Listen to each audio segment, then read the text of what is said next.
नमस्कार मित्रांनो, मी कुणाल घागरे आज तुमच्यासमोर वर्धा जिल्ह्यात ज्या इलेक्शन लांबणीवर टाकण्यात आल्या आहेत त्याबद्दल थोडंफार माझ्या माहितीनुसार बोलणार आहोत। तरी वर्धा जिल्ह्याची ओळख तुम्हा सगळ्यांना माहीतच आहे। वर्धा जिल्ह्याची ओळख गांधी जिल्हा म्हणून आहे।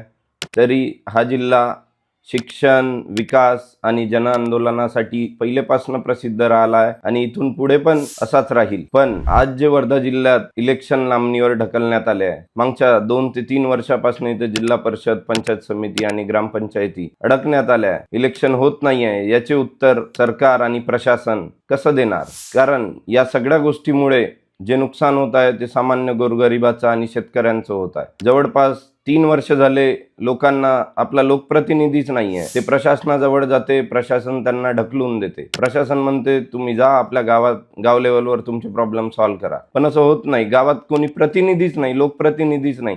वर्धा जिल्ह्यातल्या प्रत्येक गावात हेच समस्या आहे। असे कित्येक रोड आहे, नाल्या आहे, रस्ते आहे, पूर आहे, असे कित्येक समस्या आल्या। यावर्षी तर जास्तच समस्या आल्या। मागच्या 2-3 वर्षापासून हेच प्रॉब्लेम येत आहे, पण याचे उत्तर कोणीच द्यायला तयार नाही। आणि याची खंत आहे की इलेक्शन कमिशनला विधानसभा, लोकसभेचे इलेक्शन घेता आले, पण जिल्हा परिषद, पंचायत समिती, महानगरपालिका, नगरपालिका, ग्रामपंचायती ही इलेक्शन घेता आले नाही। 1 मे 1960 रोजी महाराष्ट्र वेगळा झाला, तेव्हापासून आज दिनांक मी व्हिडिओ शूट करतोय 1 नोव्हेंबर 2025। आतापर्यंत हे पहिली वेळ आहे की इलेक्शन इतक्या लांबणीवर ढकलण्यात आले आहे। या प्रश्नाचे उत्तर तुम्ही आणि मी सरकारला आणि इलेक्शन कमिशनला विचारणं गरजेचं आहे। कारण नुकसान तुमचं आमचं रोजच आहे। एका सेकंदाला, एका मिनिटाला आपलं नुकसान होत आहे। तरी या प्रश्नाचे उत्तर रोज तुम्ही गावागावात आणि तालुका लेवलवर, जिल्हा लेवलवर आपण उचलणं चालू केलं पाहिजे।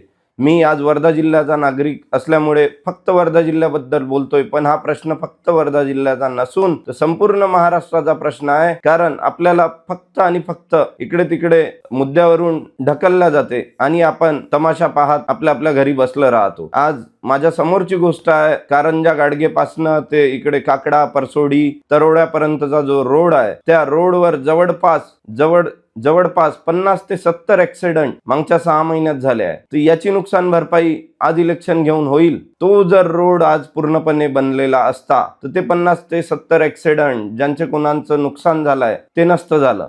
आणि आज इलेक्शन होईल, पण रोड बांधले पण जाणार, पण ते झालेला वेळ कसा, आपण ते पोकळी कशी भरून काढू, या प्रश्नाचे आपण उत्तर विचारले पाहिजे। आज गावागावात आपण हे प्रश्न निर्माण करायलाच पाहिजे।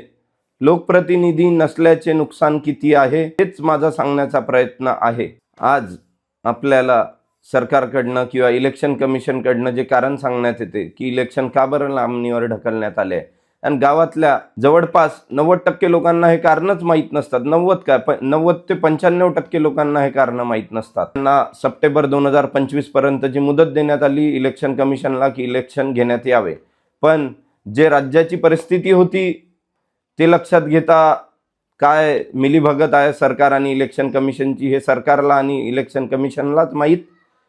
पण सप्टेंबर 2025 पर्यंत बी न घेता आणखी त्याच्यावर टाइम घेण्यात आला आणि आता सर्वोच्च न्यायालयाकडनं शेवटली मुदत सरकार इलेक्शन कमिशनला देण्यात आली की 31 जानेवारी 2026 पर्यंत प्रत्येक इलेक्शन, जे बी इलेक्शन लांबणीवर ढकलण्यात आला आहे महाराष्ट्र राज्यात, ते इलेक्शन 31 जानेवारी 2026